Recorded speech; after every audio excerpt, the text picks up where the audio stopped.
Hello guys. आज इस video में देखेंगे हम पार्ट्स ऑफ स्पीच के बारे में कि पार्ट्स ऑफ स्पीच क्या होता है। इससे पहले हम पार्ट्स ऑफ स्पीच को शुरू करें, आइए समझते हैं इसको एक एग्जाम्पल के माध्यम से। मान लेते हैं आपको कोई एक मकान बनाना है, तो मकान बनाने के लिए हमें मटेरियल की आवश्यकता होती है। बिना मटेरियल के मकान नहीं बन सकता। और ये मटेरियल क्या हो सकता है, जैसे कि ईंट हो सकती है, सीमेंट हो सकता है, रेत हो सकती है, और इसके अलावा कुछ भी और हो सकता है। लेकिन ये बेसिक है, मोटा मोटा ये 3 आइटम इसके अंदर यूज होना ही है।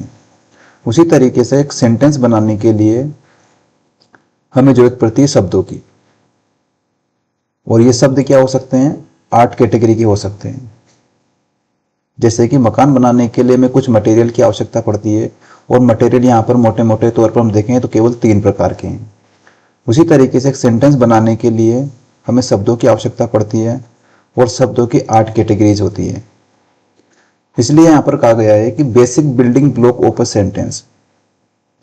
इंग्लिश में हम जब सेंटेंस बनाते हैं तो उसका जो बेसिक ब्लॉक जो होता है, यानी कि एक स्मॉल सेगमेंट जो होता है, उसी को ही बोला जाता है क्या, पार्ट्स ऑफ स्पीच। और इसका देखो शाब्दिक अर्थ भी देखिए, इसका स्पीच का मतलब होता है क्या, कम्युनिकेशन करना, और पार्ट का मतलब होता है क्या, टुकड़ा। तो जब हम कम्युनिकेशन करते हैं या कोई भी एक सेंटेंस लिखते हैं तो उसके छोटे छोटे पार्ट आप करोगे, तो उस छोटे पार्ट को ही बोला जाता है क्या, पार्ट ऑफ स्पीच। और ये पार्ट ऑफ स्पीच की टोटल 8 कैटेगरीज होती है। अब मैं बताऊंगा आपको कौन सी 8 कैटेगरीज है। इससे पहले एक दूसरी इसकी डेफिनेशन भी समझ लेते हैं। देखिए, categories of words used in speech और राइटिंग।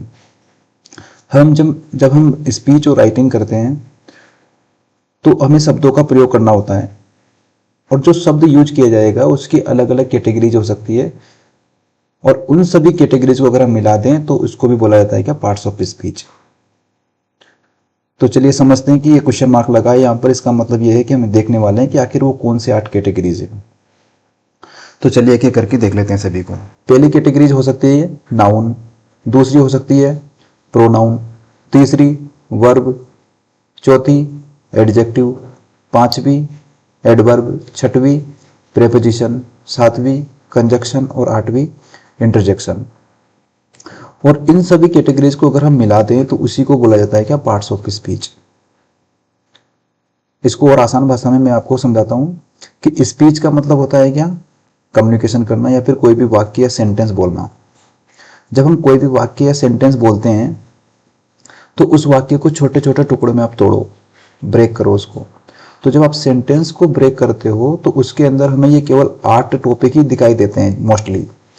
हो सकता है सेंटेंस के अंदर नाउन हो, प्रोनाउन हो, वर्ब हो, एडजेक्टिव हो, एडवर्ब हो, प्रेपोजिशन हो, कंजक्शन हो, या फिर इंटरजेक्शन हो। जरूरी नहीं पूरे के पूरे 8 कैटेगरीज ही एक सेंटेंस के अंदर यूज करते हैं हम कभी कभी नाउन यूज करते हैं, वर्ब यूज कर लेते हैं, कभी कभी नाउन वर्ब के साथ एडजेक्टिव यूज कर लेते हैं, कभी noun verb adjective adverb use कर लेते हैं, कभी नाउन के स्थान पर हम प्रोनाउन यूज कर लेते हैं, कभी कॉम्प्लेक्स सेंटेंस बनाते हैं तो उसमें प्रेपोजिशन का भी यूज हो जाता है, और कभी कभी हम कॉम्प्लेक्स सेंटेंस बनाने के लिए कंजक्शन का भी यूज कर लेते हैं। जब सडन फीलिंग आती है तो उसको एक्सप्रेस करने के लिए इंटरजेक्शन का प्रयोग होता है।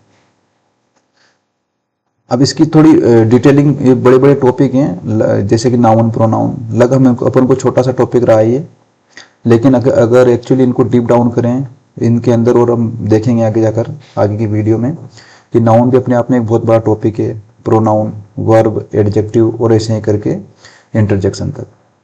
इंटरजेक्शन हालांकि कम यूज होता है, लेकिन ये अपने आप में सभी एक बहुत बड़े टॉपिक है।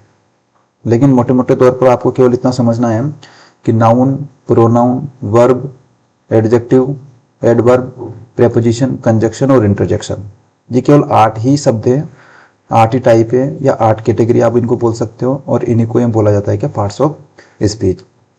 तो ठीक है गाइज, आज के वीडियो में केवल ये हमारे पार्ट्स ऑफ स्पीच का इंट्रोडक्शन था। बस आपको इतना ही ध्यान रखना होता है कि 8 शब्दों को ही पार्ट्स ऑफ स्पीच कहा जाता है।